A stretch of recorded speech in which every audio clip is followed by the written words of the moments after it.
پہنچا ہوا ہے، ٹائم نہ بچا ہے ان کا جی سکے میں کرتا جی وہ فرات سے آ گیا ہے جی روزہ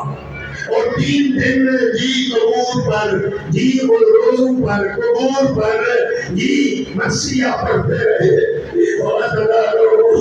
اس فاطمہ میں سجاد نے دیکھا کہ اگر یہ زیادہ دیر تک میری ٹوٹیاں میری بہنیں کربلا میں رہی اور اس طرح روتی رہی جس طرح ماتم کرتی ہے پھر گر جاتی ہے اٹھتی ہے پھر گر جاتی ہے، ان کو 10ویں کا منظر ذہن میں ہے، شام غریبہ کا منظر ذہن میں ہے۔ اگر ایسے ہوا تو میری ٹھوٹیوں میں سے کوئی مر نہ جائے، میری بہنوں سے کوئی مر نہ جائے، اور دارو امام نے حکم دیا چلو مدینہ، روتے ہوئے نکلے کربلا سے، مڑ مڑ کے قبروں کو دیکھتے تھے، ابھی جنابی پر عمل ہوگا اور یہ جملہ سنو وہ جب یہ پہنچا ہے قافلہ مدینے بشیر ابن جزم امام کھڑی اس نے اعلان کیا گلیوں میں گھومتے ہوئے یا حالا جسر اے مدینے والے مدینے کے بارے ساگت اور چھوٹے بچے بھی نکل گئے، پوری بیویاں بھی چل گئی،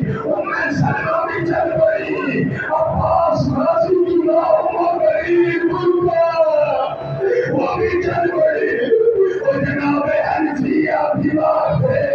وہ بھی چل گئے۔ وہ حضرات جب پہنچے امام سجاد کے پاس، وہ مجھے معاف کرنا سکا بھائی محمد بن حنفیہ اپنی بہنوں کو پہچان نہ سکا، دیکھ کر کہتا ہے سجاد آپ تو آئے میری بہن زینب، فرمایا یہ زخمی زینب جو آپ چھپاتی ہے رسیوں کے نشانوں کو چھپاتی ہے، یہ ہے میری بہن زینب۔ اور ہزاروں بیویوں نے پوچھا ہر ایک کو گلے لگ لگ کر، اور پھر یہ پوچھا یہ ذرا بتاؤ سکینہ کہاں ہے؟ وہ شام سو گئی ہے۔ پھر پوچھا کہ آپ کو امام کی شہادت کا علم کیسے ہوا؟ بتایا گیا زلجنہ آیا تھا، مانگی کٹی ہوئی تھی، اور زلجنہ آیا تھا، مانگی کٹی ہوئی تھی، زین کٹی ہوئی تھی، اللہ ظلم کیا، رسول